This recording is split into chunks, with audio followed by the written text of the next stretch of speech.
Ravindran sir வணக்கம்.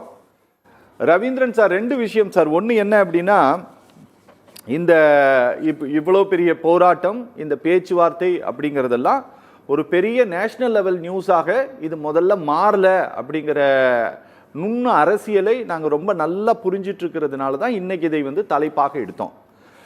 இந்த விஷயம் பெரிய பேசுபொருளாக மாறாக இன்னைக்கு உட்காந்து பேசின ரெண்டு பேருமே சொல்கிறேன் சார், இது ஒரு குறிப்பிட்ட அரசியல் கட்சி தலைவருக்கு எதிரான சதி, இவங்க பண்ணி தான் இப்படி மாறினது அப்படிங்கிற மாதிரி, இவங்களோடு சேர்ந்து இவங்க சதி பண்றாங்கிற மாதிரி ஒரு தோற்றம் நிச்சயமா உருவாயிடுச்சு. அதனால தான் இவங்க ரெண்டு பேருமே இந்த மாதிரி ஒன்று பேசியிருக்காங்க.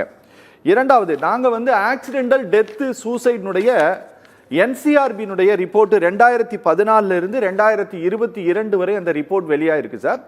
அந்த ரிப்போர்ட்டை எடுத்துருக்கிறோம். அந்த ரிப்போர்ட்டில் விவசாயிகள் எவ்வளோ பேர் தற்கொலை பண்ணி இறந்துருக்கிறாங்க அப்படிங்கிற புள்ளி விவரங்களை மத்திய அரசாங்கத்தினுடைய ஏஜென்சி கொடுத்துருக்காங்க.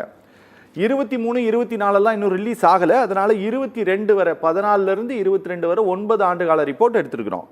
அதில் பார்த்தீங்கன்னா 97,414 பேர் தற்கொலை செய்து மட்டும் இந்த நாட்டில் விவசாயிகள் இறந்துருக்கிறாங்க சார். ரெண்டாவது, இந்த ஆண்டினுடைய பிப்ரவரி மாதம் 11ஆம் தேதி 2025 அன்று பார்லிமெண்ட்ல கொடுக்கப்பட்ட பதில் சார், இந்தியாவில் இருக்கக்கூடிய விவசாயிகளுடைய ஒரு தனி விவசாயினுடைய கடனாக எவ்வளோ இருக்கு அப்படின்னா, சராசரியாக 74,121 ரூபா ஒரு விவசாயினுடைய கடனாக இருக்கிறது அப்படின்ட்டு அரசாங்கம் சொல்கிறது சார். சார், இந்த ரெண்டு விஷயமுமே ரொம்ப சீரியஸான விஷயமாக நம்ம இந்த விபரம் வெளியான போதே நம்ம பேசினோம்.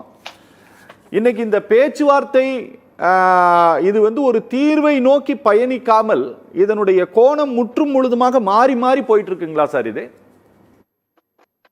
அனைவருக்கும் வணக்கம். அதாவது எந்த ஒரு அரசாங்கமும் தன்னுடைய செயல்பாட்டுல முழுமையான செயல்பாட்டை வெளிப்படுத்த முடியாது, அனைவரையுமே திருப்திப்படுத்த முடியாது. ஓகே. விவசாயிகளுடைய போராட்டம் என்பது மத்திய அரசாங்கத்துடைய கொள்கை முடிவில் ஏற்பட்ட மாற்றங்களின் அடிப்படையில மத்திய அரசாங்கத்துக்கு எதிரான போராட்டம் இது. சரி. ஆனால் ஒரு மாநில எல்லைக்குள் நடக்கிற போது அந்த மாநில அரசு சட்ட ஒழுங்கை பாதுகாக்க வேண்டும், சாலைகளை பராமரிக்க வேண்டும், போக்குவரத்தை சரி செய்ய வேண்டும். அந்த அடிப்படையில ஒரு எவ்வளவு நாள் போராட்ட காலத்திலே இருந்து போராடியவர்களுக்கு ஆதரவாக உதவிகரமாக இருந்தாலும் கூட ஒரு மத்திய அரசாங்கத்தோட நெருக்கடி காரணமாக மாநில அரசு ராஜதந்திரத்தை கையாண்டு போராட்டத்தை ஒடுக்குவது என்பது வழக்கமான ஒன்று. அந்த வகையில் தான் கிட்டத்தட்ட ஓராண்டுகளை கடந்து நடந்த 2வது கட்ட போராட்டத்தை பேச்சுவார்த்தை என்கிற பெயரிலே அழைத்து கைது செய்து இந்த போராட்டத்தை ஒடுக்கி இருக்கிறது மாநில அரசாங்கம். சரி. இது மத்திய அரசாங்கத்துடைய அஜெண்டா, மத்திய அரசாங்கத்துடைய வழிகாட்டுதல் தான். இது மத்திய அரசாங்கம் நேரடியாக மாநில எல்லைக்குள் பூந்ததை செய்ய முடியாது, மாநில அரசாங்கத்தின் மூலமாகத்தான் செய்தாக வேண்டும். அதை ராஜதந்திரமாக மத்திய அரசு மாநில அரசாங்கத்தை நிர்பந்தித்து இந்த போராட்டத்தை ஒடுக்கி இருக்கிறார்கள். இதுக்கு பல காரணங்கள் கற்பிக்கலாம். ஆனால் இந்த போராட்ட பேச்சுவார்த்தை என்பதே மத்திய அரசாங்கத்துடைய ஏமாற்று வேலை.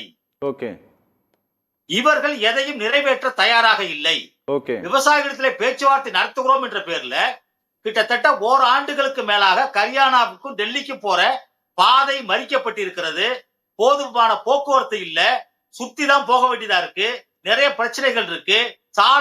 சாலை சுங்கவரி வசூலிக்க முடியல, நிறைய பிரச்சனைகள் இருக்கு. இதனால மத்திய அரசு கொடுத்த நிர்பந்தத்தின் பேரில் மாநில அரசு மைய அரசு ஒரு மிகப்பெரிய நாடகத்தை நடத்தி தலைவர்களை எல்லாம் அழைத்து பேச்சுவார்த்தைக்காக முதல் கட்டம், 2வது கட்டம், 3வது கட்டம், 4வது கட்டத்துக்காக பேச போறோம் அப்படின்னு சொல்லி மறுதினமே கைது செய்திருக்கிறார்கள்.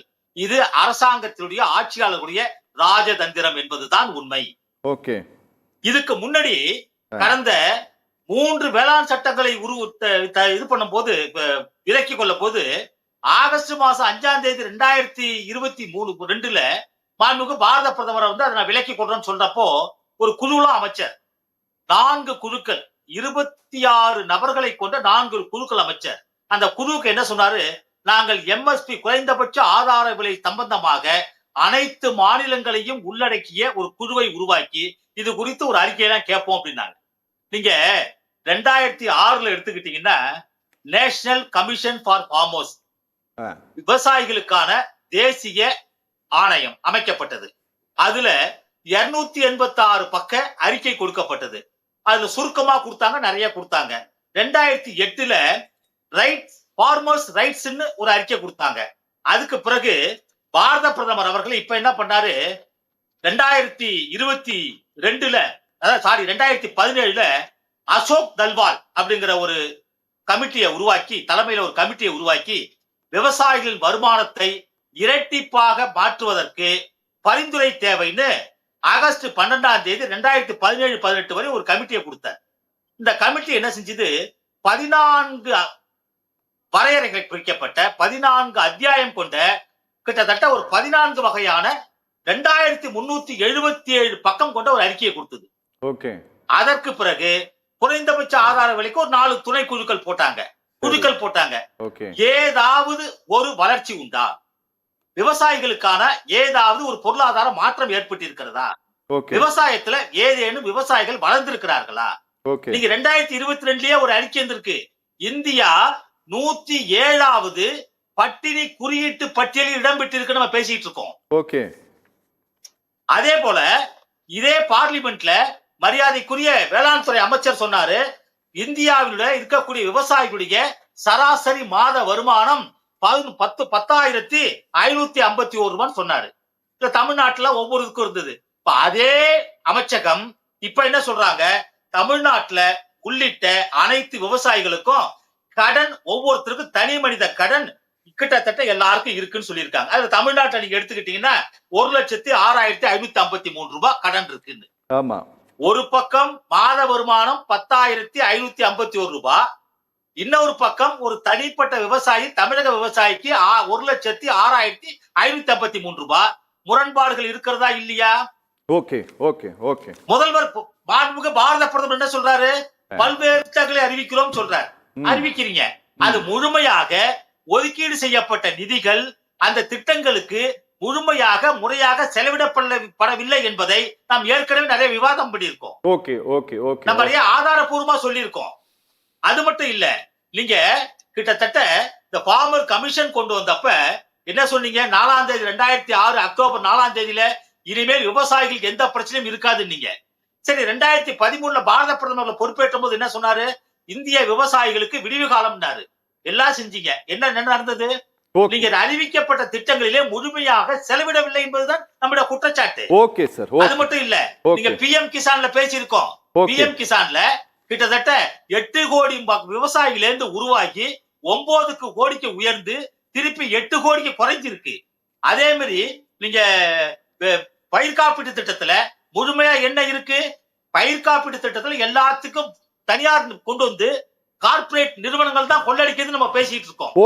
அதாவது மைக்ரோ பைனான்ஸ் சிஸ்டத்துல எல்லாருக்கும் கிடைக்குங்கிற மாதிரி பாரத பிரதமர் அந்நிய முதலீட்டை ஊக்குவிக்கிறேன்னு சொல்லி இந்திய விவசாயிகளை சீரழித்ததுதான் காலத்தின் கட்டாயம். இதுதான் உண்மை. ஆனா இதுல விவசாயிகள் பொதுவா பஞ்சாப் விவசாயிகள் பண உறுதியோடு, தீரத்தோடு, ஒரு சமூக கட்டமைப்போடு அவர் தொடர்ந்து போராடிய நிலையில ஒரு மிகப்பெரிய தாரித்திரத்தை கையாண்டு மாநில அரசாங்கத்தை கையில் எடுத்து மாநில அரசாங்கத்தின் மூலமாக மத்திய அரசாங்கம் இந்த போராட்டத்தை ஒடுக்கி இருக்கிறது. இதுதான் உண்மை. பேசலாம் சார்.